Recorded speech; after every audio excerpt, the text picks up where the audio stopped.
Arkanghel Miguel, ang makapangyarihan at matapang na pinaw ng hukbong makalangit, pinalaya si Satanas mula sa langit at muli niya itong haharapin sa huling labanan.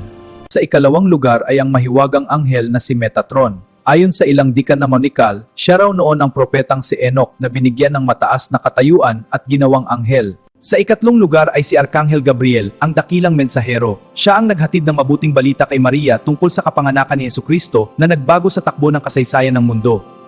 Sa ikaapat na lugar ay si Uriel, na ang kahulugan ng pangalan ay apoy ng Diyos. Ayon sa tradisyon, siya ang nagbabala kay Noe tungkol sa darating na baha upang mailigtas ang sangkatauhan. Sa ikalimang lugar ay si Sario, na iniuugnay sa kamatayan at banal na paghuhukom. Sinasabing nasasakihan niya ang magawa ng tao. Asodius, sa ngalan ng pagpapagaling, hindi mo ako mapigiwan, Rafael! Ang liwanagan.